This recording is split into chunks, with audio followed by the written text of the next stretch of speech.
Set in the near future, 8 top-ranked gamers receive an invitation to test a new virtual reality beta game called The Call Up, with a prize of $100,000. Following the address, they arrive at Zubair Support, located inside a high-rise building, and head up to the 25th floor. The players are Selly, Carl, Marco, Edward, Taylor, Andre, Zahid, and Adam. After registering on a tablet, they are instructed to store all personal belongings, including their phones, in lockers. They are then asked to wear motion sensor suits. One by one, they are scanned by an advanced machine that announces their in-game usernames and assigns them their VR equipment. The suits are made from a combination of combat gear in a special polymer matrix, designed with cutting-edge tactile technology. With 54 vibration points, the suits are built to simulate a highly realistic experience. The helmets are just as advanced, equipped with automatic safety features that connect to the suit and adjust perfectly to each player's jaw and head. Each player takes on their in-game identity. Selly becomes Mustang 67, Carl is Sox, Marco is Atlas, Edward is the Chief, Taylor is Slayer Girl, and Adam is Reaper 200. Zaid hesitates when he sees the name displayed on his suit, which appears as something offensive instead of what was announced. As a Muslim, he refuses to participate. The game cannot begin unless everyone is suited up, and when Zahid tries to leave, he realizes the door is locked. With no way out, Selly convinces him to continue, reminding him that only the people in the room will ever know. Reluctantly, Zahid puts on the suit, and the game finally begins. As the helmet visor drops, they are immediately amazed by how real everything feels. The entire building transforms into a war zone. They now wear military gear that looks and feels completely authentic. Even Selly's tattoos vanish as the system takes over. And in that moment, the game becomes something far more real. This is The Call Up. Moments later, they are introduced to their mission leader, a sergeant named Obi, who appears as a hologram. The players are asked to choose their pistols and begin a shooting exercise.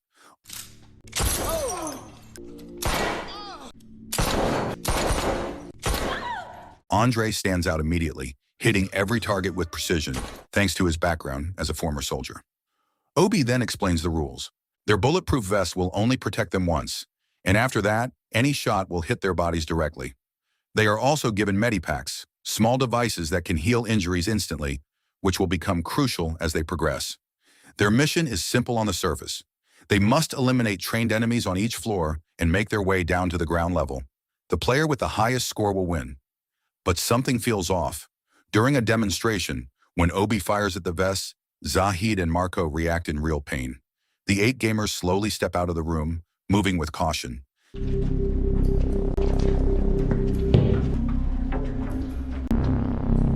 Suddenly, an enemy appears and opens fire on them. Fortunately, Andre reacts quickly and takes him down.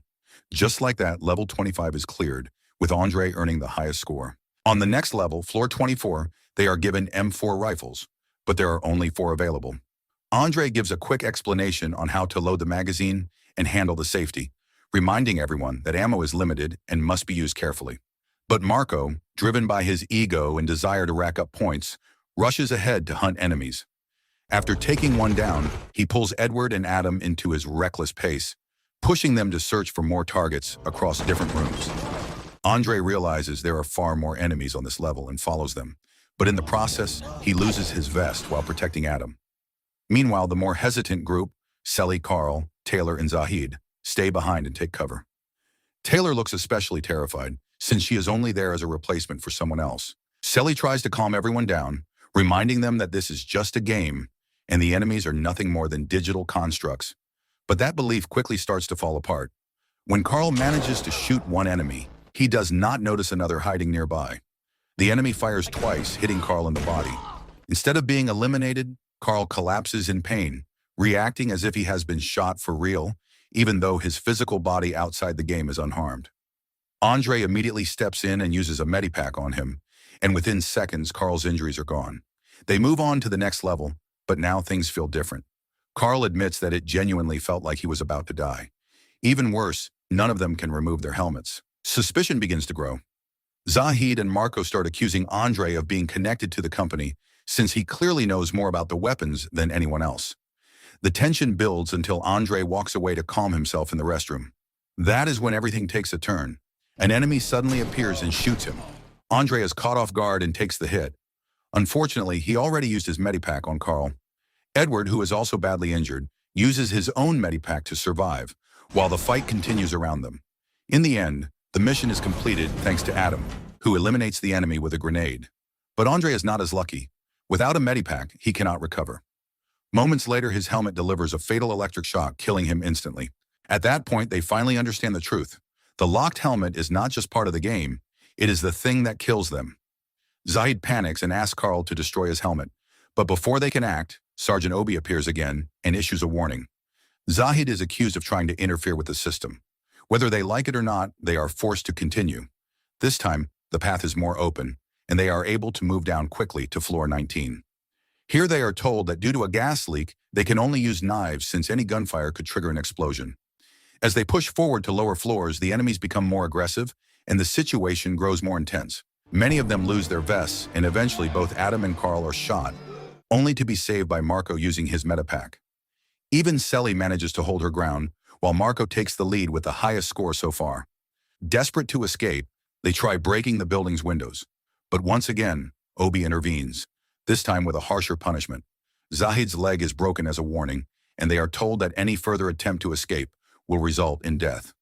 The next level begins, and Zahid, now unable to walk, tells the others to leave him behind while he hides in a room, hoping to survive on his own. When they reach floor 11, they find a Ghost 12 shotgun, which Marco quickly takes. Not long after, an enemy suddenly appears and fires at him, catching him off guard. Selly immediately uses a medipack to heal him, while Taylor, the most panicked among them, runs off and hides in a restroom. Moments later, an enemy enters the same area, but Selly manages to take him down before things get worse. As they wait for the next level, the group begins to open up. It turns out all of them are living in isolation in their own ways. Some have no family, some are divorced, others are taking care of sick relatives. It slowly becomes clear that they were not chosen at random. Whoever created this game may have specifically targeted people who would not be missed. On floor 9, they come across a disturbing scene. Sergeant Obi is interrogating a man named Greg. They learn that there is a wired bomb planted in the building's foundation, one that could bury them alive if it explodes. Greg is the only one who knows the code to deactivate it, so they are forced to get the information out of him. After repeated shocks, Greg finally gives a code, but when they enter it, they realize too late that it actually activates the bomb. Now they only have 30 minutes to shut it down manually. The pressure starts to break them. Taylor, who was once the most afraid, snaps completely and kills Greg without hesitation. Not long after, Obi appears again, holding the elevator doors open and ordering everyone inside. They rush in and hit the button for the basement, hoping to end everything as quickly as possible. But halfway down, the elevator suddenly stops at floor 5. Marco struggles to hold the doors open so the others can escape. He manages to get some of them out, but he cannot hold it long enough. In the end, Marco and Adam are trapped inside as the elevator continues moving down to floor 3. Now separated into two groups, they are forced to survive on their own. Down below, Marco's true nature begins to show. He forces Adam to move ahead of him, using him as a shield. In the chaos, they fire blindly, and Adam quickly runs out of ammo. With no way to defend himself, he is eventually shot. Meanwhile, Selly and the others make their way down to floor 4 and find more weapons. Working together, they manage to push through the enemies and reach floor 3. At this point, Edward holds the highest score. But they have run out of medipacks, and Taylor decides to search for one nearby. She eventually finds one in a room, but as she heads back, Give me. No! Shortly after, Carl goes looking for Taylor when she does not return. He runs into Marco, whose behavior immediately raises suspicion. When Carl discovers Taylor's body, he is shocked. Before dying, Taylor managed to leave a message revealing that Marco was the one who killed her. Without thinking twice, Carl attacks him. But Carl has a plan. He deliberately strikes Marco's helmet, knowing it will trigger the system. As expected, Sergeant Obi appears once again, and this time Marco is executed for attempting to break the rules of the game. After Marco is eliminated, they are left with only 7 minutes before the building explodes. With no time to waste, they move into the final level, the basement parking area. As expected, they find extra ammunition in a nearby room, along with 2 grenades and a bazooka.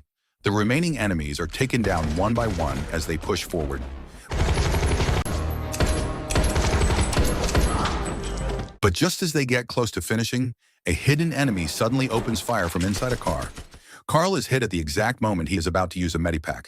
Sally is also in danger, but Carl makes a split-second decision. He sacrifices himself and uses the last metapack on Sally instead. At the same time, Edward takes out the final enemy with the bazooka. With only 10 seconds left before the bomb detonates, Edward manages to shut it down at the very last second. Moments later, Sergeant Obi appears once again to deliver a victory speech. But something feels off. Sally notices that Edward is able to perfectly mimic every word Obi says. That is when the truth finally comes out. Edward is not just another player. He is the mastermind behind everything. He is the creator of the call-up and the one who invited all of them into this deadly experiment. Immediately, the system begins erasing all player data. Their belongings are destroyed, and their bodies are prepared to be disposed of, as if none of them ever existed. Sally regains consciousness shortly after and is handed a bag containing the prize money. But the money means nothing to her now. Everyone else is dead, and she is determined to report what happened. Edward remains calm, convinced that no one would ever believe a story like this, especially when no one is even looking for them. As Edward prepares to leave, he does not realize that Sally is no longer helpless. She manages to take control of one of his men and incapacitates him.